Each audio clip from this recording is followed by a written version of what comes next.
Good morning, children. Welcome to the lesson number 6, the Sultans of Delhi. So, in the previous class, we have known about the directive principles of state policy. So, today's class, we are going with the history chapter, lesson number 6, the Sultans of Delhi. How the Sultans came to our country and they ruled in our country. So, let's begin with the introduction. During the 11th 12th centuries, the Turks repeatedly invaded Indian territories. These invasions finally culminated in the establishment of the rule of the Sultans of Delhi. ಇಲ್ಲಿ 11ನೇ ಮತ್ತು 12ನೇ ಶತಮಾನದಲ್ಲಿ Turks ಏನು ಮಾಡ್ತಾರೆ, the Afghan rulers, the Turks ನಮ್ಮ ಒಂದು ದೇಶನ ದಾಳಿ ಮಾಡ್ತಾರೆ. ನಮ್ಮ ಒಂದು ದೇಶದ ಒಂದು ಟೆರಿಟರೀಸ್ ಮೇಲೆ ದಾಳಿ ಮಾಡ್ತಾರೆ. ಈ ಒಂದು ಇನ್ವೇಷನ್ಸು ಫೈನಲಿ ಏನು ಮಾಡುತ್ತೆ, ಅವರ ಒಂದು ರೂಲನ್ನು ಎಸ್ಟಾಬ್ಲಿಷ್ಮೆಂಟ್ ಮಾಡೋಕ್ಕೆ ಸಹಾಯ ಮಾಡುತ್ತೆ. ಕೊನೆಗೆ ಒಂದು ಸುಲ್ತಾನ್ಸ್ ಆಫ್ ಡೆಲ್ಲಿ ಒಂದು ಆಳ್ವಿಕೆ ನಮ್ಮ ದೇಶದಲ್ಲಿ ಸ್ಟಾರ್ಟ್ ಆಗೋಕ್ಕೆ ಕಾರಣ ಆಗುತ್ತೆ ಈ ಒಂದು ದಾಳಿಯಿಂದ, ಇನ್ವೇಷನ್ಸಿಂದ. 1206 to 1526 century. This lesson briefly states the policies of the sultans, their administration, socio-economic conditions of the period, and the contributions made by them to architecture and literature. So ಇಲ್ಲಿ 1206ರಿಂದ 1526ವರೆಗೂ ಏನು ಒಂದು ಅವರ ಒಂದು ಆಳ್ವಿಕೆ ನಡೆಯುತ್ತೆ ನಮ್ಮ ದೇಶದಲ್ಲಿ.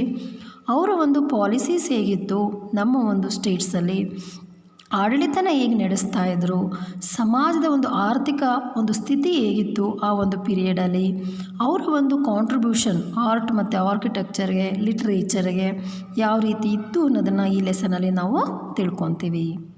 Competencies: understanding how the Turkish invasions during the 11th 12th centuries finally led to the establishment of the rule of Delhi Sultans. So ಇಲ್ಲಿ ಟರ್ಕಿಶ್ ಇನ್ವೇಷನ್ಸಿಂದ ಫೈನಲಿ ಹೇಗೆ ಒಂದು ಅವರ ಒಂದು ಸಾಮ್ರಾಜ್ಯ ನಮ್ಮ ದೇಶದಲ್ಲಿ ಸ್ಥಾಪನೆ ಆಗುತ್ತೆ ಅನ್ನೋದನ್ನು ತಿಳ್ಕೊತೀವಿ. And also we are understanding the impact of the rule of the sultans on the political, social and cultural life of the people. So ಇದರಿಂದ ಯಾವ ರೀತಿ ಒಂದು ಪ್ರಭಾವ ಆಯಿತು ನಮ್ಮ ದೇಶದ ಒಂದು ಜನರಿಗೆ, ಒಂದು ರಾಜಕೀಯವಾಗಿ, ಸಾಮಾಜಿಕವಾಗಿ ಮತ್ತು cultural life of the people ಹೇಗೆ ಒಂದು ಈ ಒಂದು ಆಳ್ವಿಕೆಯಿಂದ ಇಂಪ್ಯಾಕ್ಟ್ ಅಂದರೆ ಒಂದು ಎಫೆಕ್ಟ್ ಆಯಿತು ಅನ್ನೋದನ್ನು ತಿಳ್ಕೊಳ್ಳೋಣ. ಚೇಂಜಸ್ ಅಥವಾ effect. Marking the historical places of the sultanate period on the map. We can also know sultans from where to where they rule in our country. So now we begins with the lesson. Beginning from the 8th century, there were repeated invasions from across the northwestern borders of India. So 8ನೇ ಶತಮಾನದಲ್ಲಿಂದಲೂ ಅಂದರೆ 8th ಸೆಂಚುರಿಯಿಂದಲೂ repeated ಆಗಿ invasions ಇತ್ತು, ದಾಳಿ ನಡೆಸ್ತಾ ಇದ್ದರು. ಎಲ್ಲಿ? North western borders of ಇಂಡಿಯಾದಲ್ಲಿ. These invasions aimed at looting the wealth, acquiring territories and spreading Islam. So ಈ ಒಂದು ಇನ್ವೇಷನ್ಸ್ನ ಒಂದು ಮೇನ್ ಗುರಿ ಏನಾಗಿತ್ತು? They want to loot the ವೆಲ್ತ್ನ ದೋಚಬೇಕಾಗಿತ್ತು, ಮತ್ತು ಈ ಒಂದು ಇಂಡಿಯನ್ ಟೆರಿಟರೀಸ್ನ ಅಕ್ವೈರ್ ಮಾಡ್ಕೊಳೋದು ಮತ್ತು ಇಸ್ಲಾಮನ್ನ ಸ್ಪ್ರೆಡ್ ಮಾಡೋದು. ಈ ಒಂದು ಇಂಟೆನ್ಷನ್ ಇತ್ತು ಈ ಒಂದು ಇನ್ವೇಷನ್ಸಲ್ಲಿ. So after that the Arab invasions, the Arabs came to our country. The Arabs were the first to invade the Indian territories. So ಯಾರು ಫಸ್ಟು ನಮ್ಮ ಒಂದು ದೇಶನ ಇನ್ವೇಡ್ ಮಾಡೋಕ್ಕೆ, ದಾಳಿ ಮಾಡೋಕ್ಕೆ ಅಂದರೆ Arabs. So Arabs were the first to invade the Indian territories.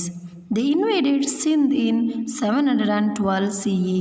So ಅವರು first ಏನು ಇನ್ವೇಡ್ ಮಾಡಿದ್ರು? ಸಿಂಧ್ ರೀಜನ್ನ ಇನ್ವೇಡ್ ಮಾಡ್ತಾರೆ, ದಾಳಿ ಮಾಡ್ತಾರೆ. As a result of their victory, the provinces of Sindh and Multan came under their control. So ಇದರಲ್ಲಿ ಅವರು ಜಯಶಾಲಿ ಆಗ್ತಾರೆ. ಜಯಶಾಲಿ ಆಗೋದ್ರ ಮೂಲಕ ಏನು ಒಂದು ರೀಜನ್ಸ್ ಇದ್ದು, ಸಿಂಧ್ ಮತ್ತು ಮುಲ್ತಾನ್ ರೀಜನ್ಸು ಏನಿದ್ವೋ ಅವು ಅವರ ಒಂದು ವಶಕ್ಕೆ ಬರುತ್ತೆ, ಯಾರ ಒಂದು ಅರಬ್ಸರ ಒಂದು ವಶಕ್ಕೆ ಹೋಗುತ್ತೆ. With this, the Islam started taking roots in the newly conquered lands. ಇದರಿಂದ ಏನಾಯಿತು? ಇಸ್ಲಾಂ ಏನಿತ್ತು ಅದು ನಿಧಾನವಾಗಿ ರೂಟ್ಸ್ ಅಂದರೆ ಬೇರು ಬೀಳೋಕ್ಕೆ ಸ್ಟಾರ್ಟ್ ಆಗುತ್ತೆ ನಮ್ಮ ಒಂದು ದೇಶದಲ್ಲಿ. ಎಲ್ಲಿ ಅವರು ಹೊಸದಾಗಿ ಅವರು ಲ್ಯಾಂಡನ್ನು ಕ್ಯಾಪ್ಚರ್ ಅಂದರೆ ಕಾನ್ಕ್ವರ್ಡ್ ಮಾಡ್ತಾರೆ, ಅಲ್ಲಿ ಇಸ್ಲಾಮು ಸ್ಪ್ರೆಡ್ ಆಗೋಕ್ಕೆ ಸ್ಟಾರ್ಟ್ ಆಗುತ್ತೆ. However the Arab aggression soon decelerated. ಆದರೆ ಅವರ ಒಂದು ಇನ್ವೆನ್ಷನ್ಸ್ ಏನಿತ್ತು, ಅಗ್ರೆಷನ್ಸ್ ಏನಿತ್ತು, ಒಂದು ಹೋರಾಟ ಅಥವಾ ಏನೋ ಒಂದು ದಾಳಿಯೊಂದು ಏನು ಮಾಡ್ತಾಯಿದ್ರು, ಅದು ನಿಧಾನವಾಗಿ ಡಿಸಿಲರೇಟೆಡ್ ಕಮ್ಮಿ ಆಗ್ತಾ ಹೋಗುತ್ತೆ. ಸೊ ಅವರಾದಮೇಲೆ ಬಂದವರೇ ಟರ್ಕ್ಸ್ ಅವರು. ಸೊ ಅರಬ್ಸ್ ಆದಮೇಲೆ ಟರ್ಕ್ಸ್ ಬರ್ತಾರೆ. ಸೊ ಅರಬ್ಸಿನ ಒಂದು ಇನ್ವೆನ್ಷನ್ ಏನಾಗುತ್ತೆ, ಡಿಸಿಲರೇಟೆಡ್ ಆಗುತ್ತೆ, ಕಮ್ಮಿ ಆಗುತ್ತೆ ಒಂದು inventions. So after them the came the Turks invasion. The Turkish invention. Mohammad Ghazni 3 centuries later, ಅಂದರೆ ಅರಬ್ ಇನ್ವೇಡ್ ಮಾಡಿ 3,000 ವರ್ಷ ಅಂದರೆ 3 centuries ಅಂದರೆ 300 years ಆದಮೇಲೆ Mohammad Ghazni of Turkish origin invaded India. So ಅರಬ್ರ ಒಂದು ಆಳ್ವಿಕೆ ಏನು ನಿಧಾನವಾಗಿ ಒಂದು ಡಿಸಿಲರೇಟೆಡ್ ಅಂದರೆ ಕಮ್ಮಿ ಆಗುತ್ತೆ.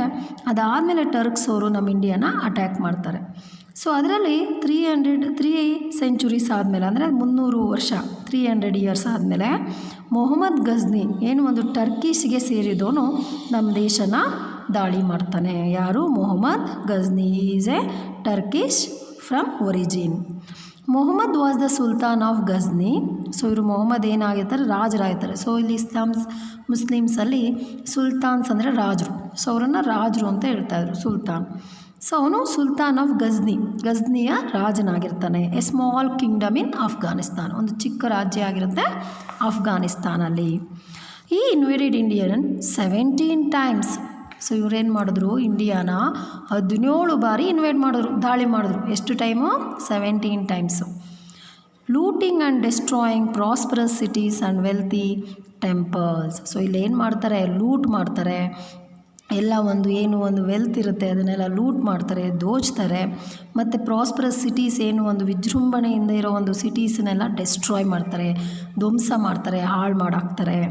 ಮತ್ತು ಟೆಂಪಲ್ಸನ್ನು ಸಹ ಹಾಳು ಮಾಡ್ತಾರೆ, ವೆಲ್ತನ್ನ ಲೂಟ್ ಮಾಡ್ತಾರೆ, ದುಡ್ಡನ್ನ ಏನೋ ಒಂದು ವಜ್ರ, ವೈಡೂರ್ಯ, ಚಿನ್ನ ಇದೆಲ್ಲ ಇಟ್ಟಿರ್ತಾರಲ್ವ, ಸೊ ಅದನ್ನೆಲ್ಲ ಲೂಟ್ ಮಾಡ್ತಾರೆ. Prominent among such temples were Sri Krishna Temple at Mathura, Uttar Pradesh, and the rich and sacred temple of Somnath, Gujarat.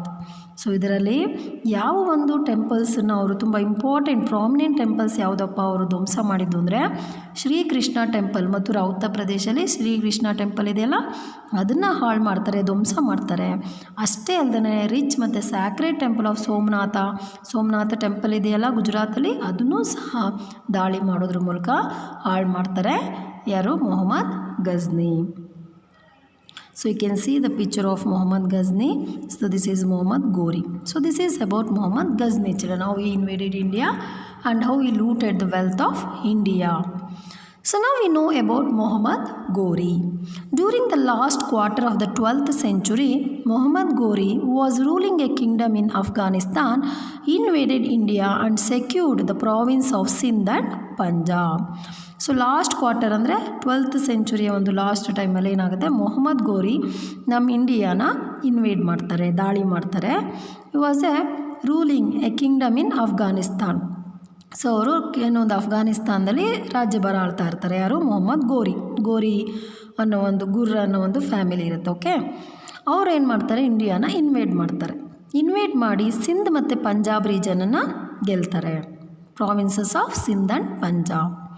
When he made further advance into Indian territories, Prithviraj Chauhan, the king of Delhi and Ajmer, defeated him in a battle. So ಇನ್ನೂ ಒಂದು further advance ಅಂದರೆ ಇನ್ನೂ ಮುಂದೆ ಬಂದವನು ಇನ್ನೂ Indian ಟೆರಿಟರೀಸ್ನ ನಾನು ಏನು ಒಂದು ಗೆದ್ಕೋಬೇಕು ನಾನು ಅಂತೇಳಿ ಮುಂದೆ ಬಂದಾಗ ಅಲ್ಲಿ ಪೃಥ್ವಿರಾಜ್ ಚೌಹಾನ್, ಸೊ ಅವಾಗ ರಾಜರಾಗಿರ್ತಾರೆ, ಡೆಲ್ಲಿಯ ಒಬ್ಬ ರಾಜರಾಗಿರ್ತಾರೆ. ಯಾರು? ಪೃಥ್ವಿರಾಜ್ ಚೌಹಾನ್. ಸೊ ಅವರು ಒಂದು ರಜಪೂತ್ಸ್ ಫ್ಯಾಮಿಲೀಸ್ಗೆ ಸೇರಿದವರು. ಯಾರು? ಪೃಥ್ವಿರಾಜ್ ಚೌಹಾನ್. ಅವರು ಒಂದು ಚೌಹಾನ್ ಡೈನಾಸ್ಟಿಯ ಒಂದು ರಾಜನಾಗಿರ್ತಾರೆ ಡೆಲ್ಲಿಯಲ್ಲಿ, ಆಯಿತಾ. ರಜಪೂತಿಗೆ ಸೇರ್ತಾರೆ ಇವರು. ಒಂದು ಚೌಹಾನ್ ಡೈನಾಸ್ಟಿಯ ರಾಜನಾಗಿರ್ತಾನೆ ಪೃಥ್ವಿರಾಜ್ ಚೌಹಾನ್. ಅವರು ಡೆಲ್ಲಿಯ ಒಬ್ಬ ರಾಜನಾಗಿರ್ತಾರೆ ಆ್ಯಂಡ್ ಅಜ್ಮೀರ್, ಡೆಲ್ಲಿ ಮತ್ತು ಅಜ್ಮೀರ ರಾಜನಾಗಿರ್ತಾರೆ. ಸೊ ಇವ್ರೇನು ಮಾಡ್ತಾರೆ, ಮೊಹಮ್ಮದ್ ಗೋರಿನ ಸೋಲಿಸ್ತಾರೆ, ಪೃಥ್ವಿರಾಜ್ ಚೌಹಾನು ಸೋಲಿಸ್ತಾರೆ. However, Muhammad was paid from death penalty. So ಅವನನ್ನು ಬಿಟ್ಬಿಡ್ತಾರೆ, ನಿಲ್ಲ ಸಾಯಿಸ್ಬಿಡ್ತೀನಿ ಅಂಥೇಳಿ. ಸರಿ ಅಂತ ಅವನು ಅಲ್ಲಿಂದ ಹೋಗ್ತಾನೆ. The next year Mohammad came to India and fought with Prithviraj and defeated him. So ಅದಾದಮೇಲೆ ನೆಕ್ಸ್ಟ್ ಇಯರ್ ಏನು ಮಾಡ್ತಾನೆ, ಮೊಹಮ್ಮದ್ದು ಏನು ಮಾಡ್ತಾನೆ, ಮತ್ತೆ ಇಂಡಿಯಾಗೆ ಬರ್ತಾನೆ. ಇಂಡಿಯಾಗೆ ಬಂದು ಪೃಥ್ವಿರಾಜನ ಜೊತೆ ಯುದ್ಧ ಮಾಡ್ತಾನೆ. ಯುದ್ಧ ಮಾಡಿ ಪೃಥ್ವಿರಾಜ್ ಚೌಹಾನನ್ನು ಸೋಲಿಸ್ತಾನೆ. ಯಾರನ್ನು? ಪೃಥ್ವಿರಾಜ್ ಚೌಹಾನನ್ನು. Mohammad ordered him to be killed. Mohammad ಏನು ಮಾಡ್ತಾನೆ, ಇವನನ್ನು ಸಾಯಿಸ್ಬಿಡ್ರಿ ಪೃಥ್ವಿರಾಜ್ ಚೌಹಾನ ಅಂತ ಆರ್ಡರ್ ಮಾಡ್ತಾರೆ. ಆದರೆ ಪೃಥ್ವಿರಾಜ್ ಚೌಹಾನ್ ಏನು ಮಾಡಿದ್ರು, ಫಸ್ಟ್ ಬ್ಯಾಟಲಲ್ಲಿ ಇವರನ್ನು ಸೋಲಿಸಿದ್ರು. ನಿಮಗೆ ಸಾಯಿಸ್ಬಿಡ್ತೀನಿ ಇಲ್ಲ ಅಂದರೆ ಅಂತೇಳಿ ಕಳಿಸ್ಬಿಟ್ರು. ಅವನು ಅವನು ಎದುರ್ಕೊಂಡು. ಆದರೆ ಇಲ್ಲಿ ಇವ್ರು ಏನು ಮಾಡ್ತಾರೆ, ಮೊಹಮ್ಮದ್ದು ಪೃಥ್ವಿರಾಜನ ಮತ್ತೆ ಬರ್ತಾರೆ, ಮತ್ತೆ ಬಂದು ಸೋಲಿಸ್ತಾರೆ ಪೃಥ್ವಿರಾಜನ. ಅವನನ್ನು ಸಾಯಿಸ್ಬಿಡಿ ಅಂತ ಆರ್ಡರ್ ಮಾಡ್ತಾನೆ Mohammad. So like this Delhi came under the control of Mohammad Ghori. So ಕೊನೆಗೆ ಪೃಥ್ವಿರಾಜನ ಸಾಯಿಸೋದ್ರ ಮೂಲಕ ಏನಾಗುತ್ತೆ, ಕೊನೆಗೆ ಡೆಲ್ಲಿ ಒಂದು ಮೊಹಮ್ಮದ್ ಗೋರಿಯ ಒಂದು ಕಂಟ್ರೋಲಿಗೆ ಬರುತ್ತೆ. So like this how the Delhi came under the ಸುಲ್ತಾನ್ಸ್ rule. Before returning to Afghanistan, he transferred the conquered territory to his general by name Qutubuddin Aibak. So ಅವರು ಅಫ್ಘಾನಿಸ್ತಾನ್ಗೆ ಮತ್ತೆ ವಾಪಸ್ ಹೋಗಬೇಕು ಅಂದಾಗ ಅವ್ರು ಏನು ಮಾಡ್ತಾರೆ, ಅವರು ಇಲ್ಲಿ ಇಂಡಿಯಾದಲ್ಲಿ ಒಂದು ಕ್ಯಾಪ್ಚರ್ ಮಾಡಿರ್ತಾರಲ್ಲ ಪ್ಲೇಸಸ್, ಟೆರಿಟರೀಸನ್ನು, ಅವರ ಜನರಲ್ ಯಾರು, ಕುತುಬುದ್ದೀನ್ ಐಬಕ್ಕು ಜನರಲ್ ಆಗಿರ್ತಾನೆ, ಅವನಿಗೆ ಆ ಒಂದು ಗೆದ್ದಿರೋ ಒಂದು ಪ್ಲೇಸಸ್ನ ಕೊಡ್ತಾರೆ. ಸೊ ಇಲ್ಲಿ Aibak started ruling as the sultan of Delhi. So ಇಲ್ಲಿ ಐಬಕ್ ಏನು ಮಾಡ್ತಾರೆ, ಕುತುಬುದ್ದೀನ್ ಐಬಕ್ಕು ಒಂದು ಡೆಲ್ಲಿಯ ಒಬ್ಬ ರಾಜನಾಗಿ ಒಂದು ಆಳ್ವಿಕೆನ ಸ್ಟಾರ್ಟ್ ಮಾಡ್ತಾನೆ ಇಂಡಿಯಾದಲ್ಲಿ. So this is about the Turkish invasions of Mohammad Ghazni and Mohammad Gowri.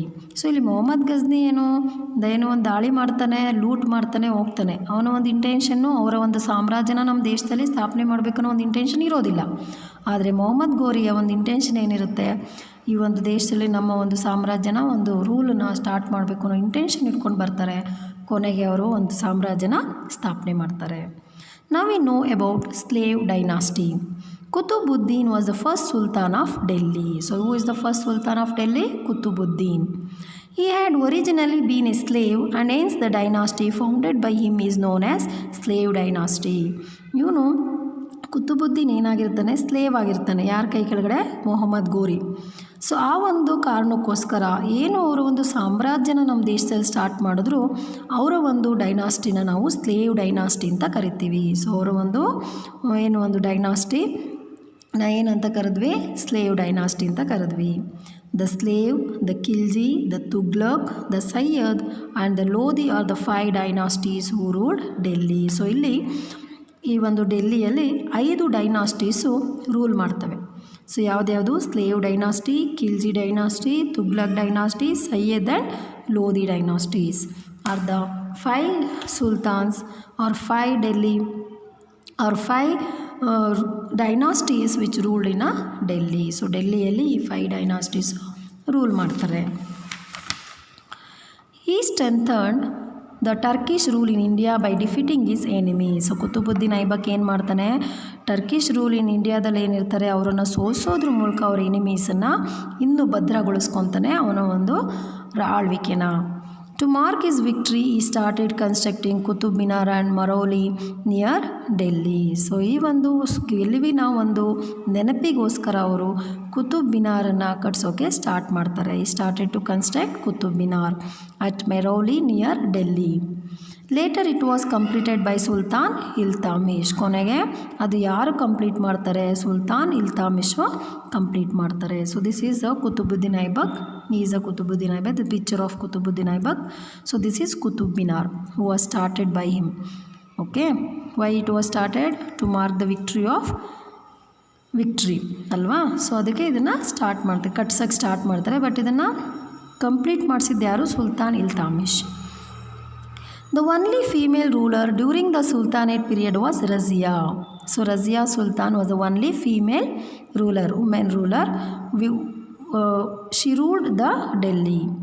A daring sultana, she dispensing justice in the royal court. She dressed herself as a man and led army in the battlefield. Intolerant of a woman's rule, the nobles rebelled and killed her. So ಇಲ್ಲಿ ಅವಳು ಒಂದು ಗಂಡಸ್ ಥರ, ಒಂದು man ಥರ ಏನು ಮಾಡ್ತಾಳೆ, ಅವಳು dress ಮಾಡೋದ್ರ ಮೂಲಕ ಯುದ್ಧನ ಮಾಡ್ತಾಳೆ. ಆದರೆ ಅದನ್ನು ಸಹಿಸೋಕ್ಕಾಗ್ದಲೇ ಇರೋ ಅವರ ಒಂದು ನೋಬಲ್ಸ್ ಏನು ಮಾಡ್ತಾರೆ, ಅವಳ ಅಗೇನ್ಸ್ಟು ಅವಳನ್ನು ಸಾಯಿಸ್ತಾರೆ. So this is how Razia Sultan's life was ended. So this is about the slave dynasty, children. So next class we are going to know about the Khilji dynasty and remaining dynasties, children. I think you have understood about the slave dynasty, the Arabs invention and Turks inventions. Thank you, children.